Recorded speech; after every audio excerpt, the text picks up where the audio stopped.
ഓരിയോ biscuit വെച്ച് cake ഉണ്ടാക്കുന്ന പരിപാടി അന്നേ ട്രെൻഡ് കഴിഞ്ഞാണ്. പക്ഷേ ഇപ്പം ആണ് എനിക്ക് ഉണ്ടാക്കാൻ തോന്നിയത്. എന്നെപ്പോലെ ഇതുവരെ ഉണ്ടാക്കാത്ത ആരെങ്കിലൊക്കെ ഉണ്ടാവുമല്ലേ. ക്രിസ്മസിനോ ന്യൂ ഇയറിനോ ഈ കേക്ക് ഉണ്ടാക്കാമെന്നാണ് വിചാരിച്ചേ. പക്ഷേ മടി പിടിച്ചിട്ട് ഞാൻ ഉണ്ടാക്കിയില്ല.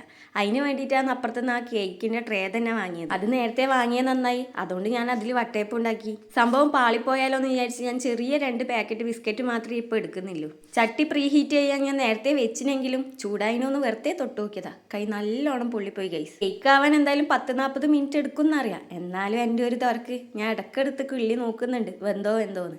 അവസാനം എൻ്റെ കേക്ക് റെഡി ആയിട്ടാ. അത്യാവശ്യം തണിഞ്ഞിട്ട് വേണം കേക്ക് ഡീമോൾഡ് ചെയ്യാൻ. അതിലും എൻ്റെ തൊര അനുവദിച്ചില്ല. ഞാൻ വേഗം തന്നെ ഡീമോൾഡ് ചെയ്തുകൊണ്ട് കേക്കിൻ്റെ ട്രേയിൽ കുറച്ച് പറ്റി പിടിച്ചിന്. എന്തായാലും കേക്ക് സൂപ്പറായിട്ട് വന്നിനേട്ടാ. ഇടയ്ക്കിടയ്ക്ക് ഞാൻ എടുത്തു കൊടുക്കുന്ന വസൂട്ടനെ വന്നിട്ടാ. അവസാനം കേക്ക് നല്ലോണം തിന്ന് ഇഷ്ടപ്പെട്ടുകൊണ്ട് വസൂട്ട എൻ്റെ ഒക്കെ തന്നെ കയറിയിരുന്ന് കഴിച്ചു. എന്തായാലും സൂപ്പർ കേക്കാണ് കേട്ടാ. നമ്മളെ ബ്ലാക്ക് ഫോറസ്റ്റ് കേക്കിൻ്റെ ഒക്കെ സെയിം ടേസ്റ്റ് ആണ്. നല്ല സോഫ്റ്റും ഉണ്ട്.